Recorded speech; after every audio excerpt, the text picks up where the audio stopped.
अच्छा, कौन सी ऐसी बीमारी है जो हो तो उसका इम्पैक्ट गुर्दों पे भी हो सकता है? पानी में मौजूद हेवी मेटल्स जो हैं।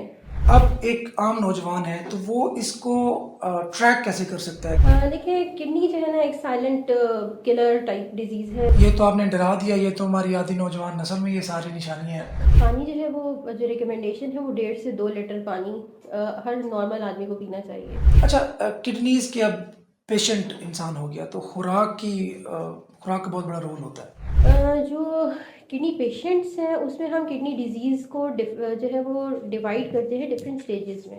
ये सुनने में बात आई है कि कुछ इस तरह की अद्वियात होती हैं, मेडिसिन होती हैं जिनको यूज़ करने से आपको गुर्दों की बीमारी हो सकती है। जैसे कि हम नॉन स्टीराइडल जो पेन किलर्स हैं। पाकिस्तान में सबसे ज़्यादा खाए ही चावल जाते हैं और जब भी किडनीज की बात आती है तो कहते हैं यार चावल नहीं खाने। अगर आपकी शुगर कंट्रोल में है तो चावलों के इस्तेमाल का गुर्दों की बीमारियों से या गुर्दों में पथरी से कोई भी ताल्लुक। तो क्या गुर्दों की पेवंदकारी भी हो रही है और ये कितनी सेफ है?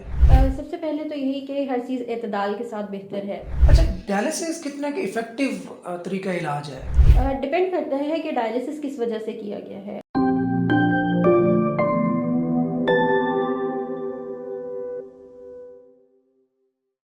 अस्सलाम वालेकुम नाजरीन, मैं हूं तनवीर नांडला।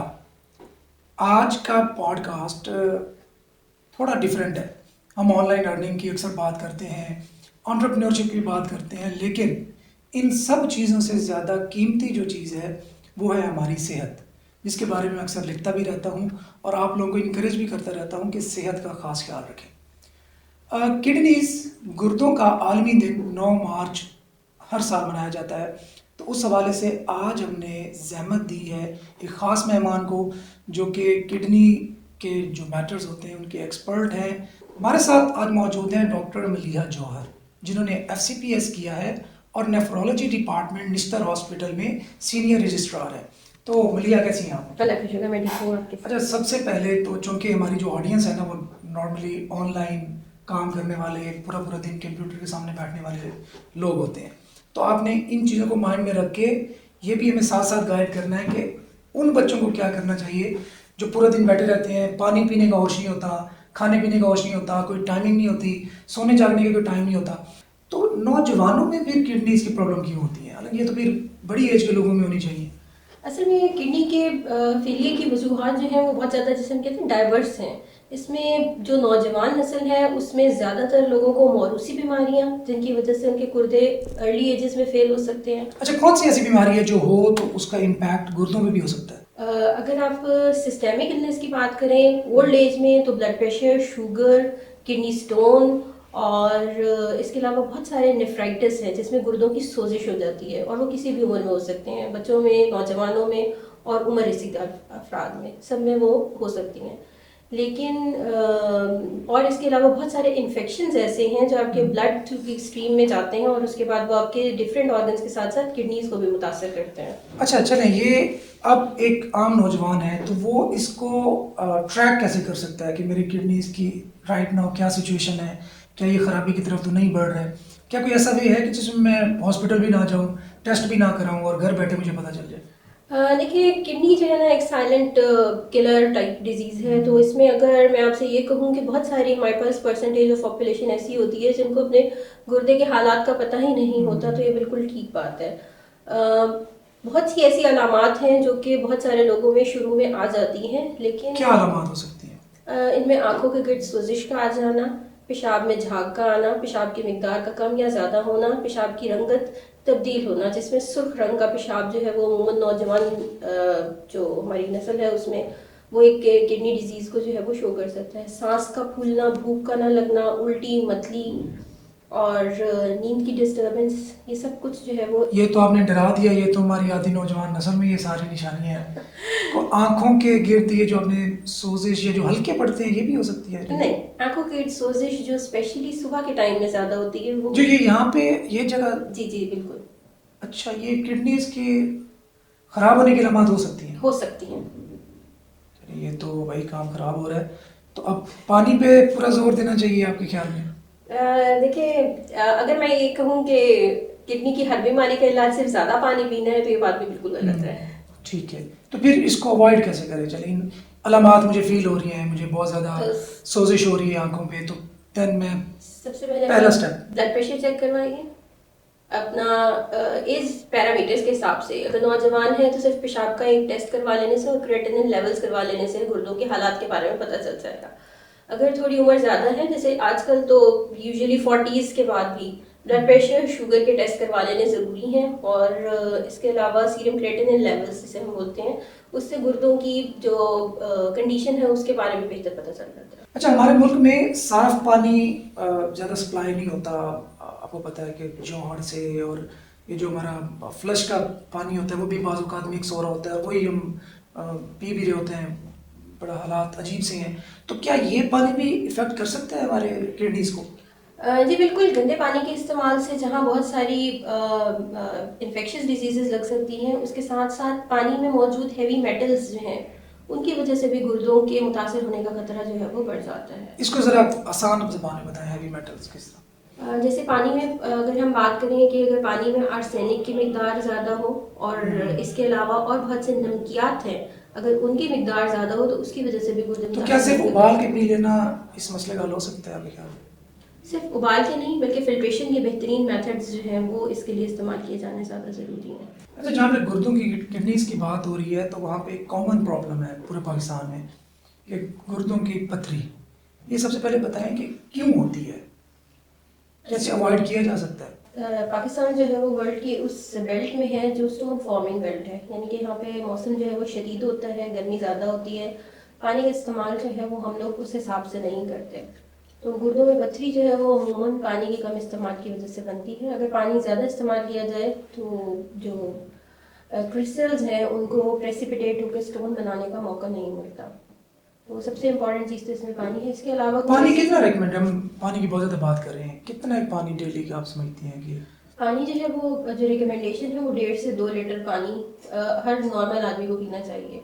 हर मौसम में, चाहे सर्दियों हो चाहे गर्मी जी हो? बिल्कुल। 1.5 से 2 लीटर, जी इनके 8 गिलास तकरीबन तकरीबन 8 ग्लास 24 घंटे में।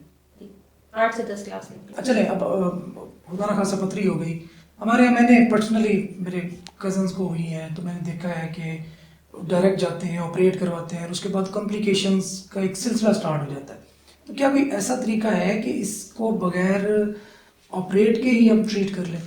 इसमें सबसे इम्पोर्टेंट चीज़ ये है कि किडनी में जो पथरी है उसका साइज़ क्या है और वो किस जगह पे है, उसके हिसाब से फिर ट्रीटमेंट प्लान जो है वो डिसाइड होता है। और एक दफ़ा अगर आपको किडनी का स्टोन हो गया है तो फिर आप अगली दफ़ा के लिए वर्कअप करवाएं कि उसकी वजह क्या है, क्योंकि कुछ मौरूसी बीमारियां भी होती हैं जो ख़ानदानों में मुंतकिल होती हैं और उसकी वजह से, जैसे हम ऑक्जेलोसिस बोलते हैं, उसकी वजह से स्टोन जो है वो पूरी फैमिली में हो सकता है। अच्छा, कोई अगेन मैं उसी तरफ आऊँगा कि मैं तो डॉक्टर नहीं हूँ, तो मैंने एक आम आदमी के हिसाब से सोचना है। तो हमारा ये भी कंसेप्ट है कि पानी, अगेन पानी में अगर आर्सेनिक की मिकदार जिस तरह आपने बोली, इस तरह के दूसरे जो नमकियात हैं वो हम लें तो उससे भी गुर्दों की पथरी ज़्यादा होने का अंदेशा होता है। तो क्या ये सच है? पानी में मौजूद जो नमकियात हैं वो इस कदर मुतासर नहीं करते। लेकिन जो हम लोग अमूमन कैल्शियम और वाइटामिन्स के जो सप्लीमेंट्स होते हैं उनका अनचेक्ड रूल जो यूज़ है वो भी इसकी वजह बन सकता है। अच्छा, मतलब ये जो सप्लीमेंट्स लेते हैं वो FDA अप्रूव्ड हो या किसी अथॉरिटी से अप्रूव होने बिल्कुल चाहिए? आपकी ज़रूरत के मुताबिक हो। मतलब अगर कैल्शियम मेरे बॉडी में इंक्रीज हो गया है जी तो वो भी बिल्कुल। रीज़न बन सकती है बिल्कुल। पथरी की? जी बिल्कुल। अच्छा, किडनीज के अब पेशेंट इंसान हो गया तो खुराक का बहुत बड़ा रोल होता है। तो आप क्या समझते हैं कि इसमें इंसान को परहेज किस हद तक करना चाहिए? जो किडनी पेशेंट्स हैं उसमें हम किडनी डिजीज़ को जो है वो डिवाइड करते हैं डिफरेंट स्टेजेस में। अगर तो एक्यूट किडनी इंजरी है जो कि रिजॉल्व हो जाती है, उसमें बहुत ज़्यादा डाइटरी रिस्ट्रिक्शन की ज़रूरत नहीं होती।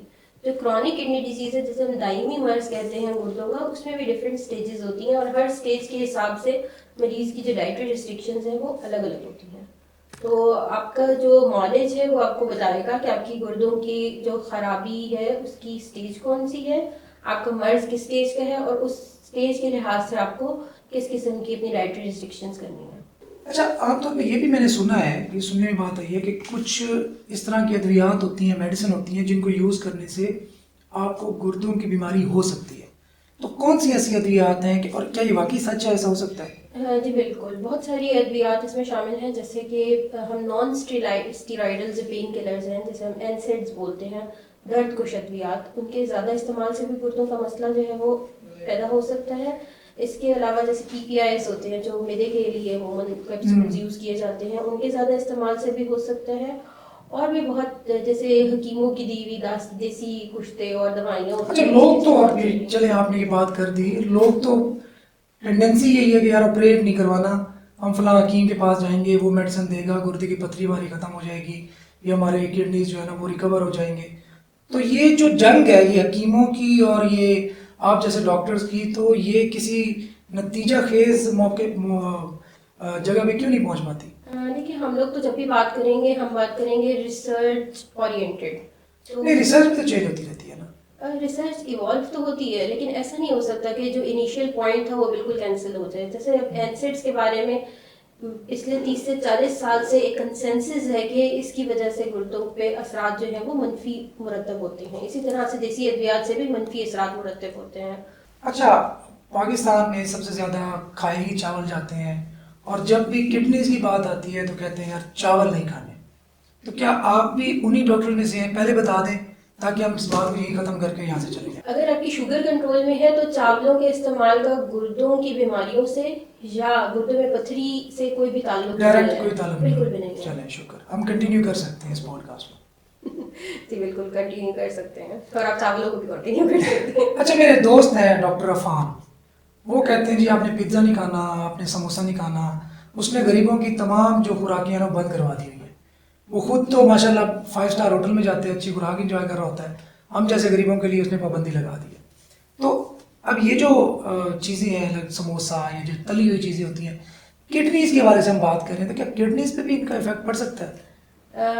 प्रोसेस्ड फूड्स जितने भी हैं, जिनमें आपने पहले जो है जंक फूड का नाम लिया और उसके अलावा आप जैसे देसी फूड्स का नाम ले रहे हैं, इसमें इत्तदाल जो है वो हर चीज़ में बहुत ज़्यादा ज़रूरी है। That is important. तो अगर प्रोसेस्ड फूड्स, अगर आप पहले से गुर्दों के अमराज में मुब्तला है तो यकीनन आप प्रोसेस्ड फूड्स को इस्तेमाल करने से इज्तनाब करेंगे। लेकिन तो उस अगर सूरत में क्या फिर कच्ची सब्जियां, सैलेड, क्या चीज़ भी आप रेकमेंड आप घर करेंगे? में प्रोसेस फूड तो मना कर दिया। आप घर में पका हुआ कम नमक वाला और कम ऑयल वाला खाना आराम से खा सकते हैं। कोई भी गुर्दे का मरीज सालन, रोटी, चावल, हर किस्म की चीज़ जो कि कम मिसालों में पकी हुई वो आराम से इस्तेमाल कर सकता है। चलिए, ये अच्छी खबर इनकी तरफ से आई है कि हम भाई हर चीज़ खा सकते हैं अगर कोई गुर्दों का मसला हो भी सही।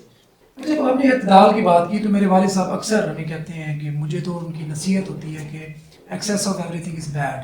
वो कहते हैं आप खाना खा लो, ज़्यादा पानी पी लो, कुछ भी ज़्यादा कर लोगे तो हर चीज़ की जो ज़्यादती होती है नुकसान होती है।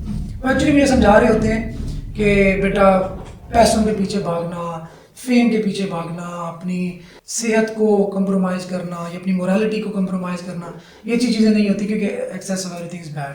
तो आपने भी वही बात की कि अगर हम महदूद मिकदार में कोई भी चीज़ खाएं तो वो हमें इतना ज़्यादा नुकसान नहीं देगी। अच्छा, तो ये गुर्दों की बीमारी में मुब्तला जो लोग होते हैं, क्या उनकी फ़िज़िकल एक्टिविटीज़ भी होती है, असर होता है उन पे भी कि उनकी खेलने की सलाहियत कम हो जाए या उनकी किसी भी किस्म की जो सलाहियत है वो इम्पैक्ट हो? जिस्मानी सलाहियतें इस लिहाज से कि डेली वॉक कर सकते हैं, अपनी जॉब को कंटिन्यू कर सकते हैं जिसमें बहुत ज़्यादा जिस्मानी मुशक्कत इन्वॉल्व ना हो, वो उसको भाग दौड़ नहीं कर सकते, जिम नहीं कर सकते। जिम में भी वो जैसे कार्डियो होती है और इस किस्म की एक्सरसाइजेस नहीं कर सकते। डेली वॉक कर हार्ड सकते हैं, हार्ड एक्सरसाइजेस जो है वो उससे अवॉइड करना पड़ेगा, लेकिन वो भी एडवांस स्टेजेस में। अच्छा, इसको डिटेक्ट करने के लिए, जो गुर्दों की बीमारी, इसको डिटेक्ट करने के लिए आपने निशानी तो बता दी, अलामात भी बता दी। अब कोई अलामात आ रही हैं तो इसका पहला प्रोसीजर क्या होता है कि आपने टेस्ट करवाने और किस किस्म के टेस्ट होते हैं? अपने मुआलिज से रुजू करें और उनके मशवरे से जो है वो हम लोग इनिशियल जो स्क्रीनिंग है वो हम पेशाब के टेस्ट से, खून में क्रेटिनिन की मिकदार से और अल्ट्रासाउंड किडनीज का करवा के इसको डिटेक्ट करते हैं। अच्छा, आजकल ट्रांसप्लांटेशन की बहुत बात होती है किसी भी चीज़ की। मैं लास्ट टाइम मेरे वाले साहब को इशू था लंग्स का, तो मैं लंग्स की पेवंदकारी, जिसको ट्रांसप्लांट कहते हैं, उसके बारे में रिसर्च कर रहा था कि वहाँ तक भी साइंस जो है पहुँच चुकी है। तो क्या गुर्दों की पेवंदकारी भी हो रही है और ये कितनी सेफ है? क्या इसके बाद इंसान अपनी normal life, normal activities perform कर सकता है? किडनी ट्रांसप्लांट एक सेफ ऑप्शन है उन पेशेंट्स के लिए जो कि डायलिसिस पे हो और हमारे मुल्क के कवानीन के मुताबिक उनकी फैमिली में से कोई डोनर मौजूद हो, तो उसके लिए वो किडनी ट्रांसप्लांट की तरफ जा सकते हैं। कितना खर्चा होता है और कितने टाइम का प्रोसीजर है, पेनफुल है या क्या, पूरी डिटेल से बताएं। इसमें सबसे अहम ये है कि आप किस ऑर्गेनाइजेशन में जाकर ट्रांसप्लांट कराते हैं। हमारे मुल्क में सरकारी सतह पे बहुत से ऐसे इंस्टीट्यूट्स हैं जहाँ पे मुफ्त हो रहा है, कुछ नीम सरकारी हैं जहाँ पे आपको एक सर्टेन अमाउंट पे करनी पड़ती है। वो अमाउंट कितनी हो सकती है? 6 से 7 लाख रुपए है जो नीम सरकारी इदारे हैं उनमें, और प्राइवेट जो है वो फिर उसके लिए कोई खास लिमिट हम नहीं बता सकते। तो वो हर तरह से पाकिस्तान में हज़ारों ट्रांसप्लांट अब तक। ये प्रोसीजर सेफ है? देखिए हाँ, प्रोसीजर के साथ कुछ कॉम्प्लिकेशंस जो है वो एसोसिएटेड होती हैं। इसमें यह है कि पेशेंट की लाइफ की क्वालिटी जो है वो काफ़ी बेहतर हो जाती है। लाइफ एक्सपेक्टेंसी ऑल्दो डायलिसिस के करीब करीब ही रहती है, लेकिन और उन्हें पूरी ज़िंदगी के लिए अपनी इम्यूनिटी को सप्रेस करने के लिए मेडिसिन यूज करनी पड़ती है। इम्यूनिटी बढ़ जाती है? इम्यूनिटी जो बाहर से गुर्दा आता है उसके अगेंस्ट एक्टिवेट ना हो जाए, तो इसलिए इम्यूनिटी को सप्रेस करना पड़ता है। अच्छा, डायलिसिस कितना इफेक्टिव तरीका इलाज है? और क्या डायलिसिस, अच्छा ये पता नहीं मिसकंसेप्शन है, आप भी बताएंगी कि एक दफ़ा अगर डायलिसिस करवा लिया तो फिर आपने उसको कंटिन्यू रखना है, करवाते रहना है सारी ज़िंदगी, तो इज इट सो?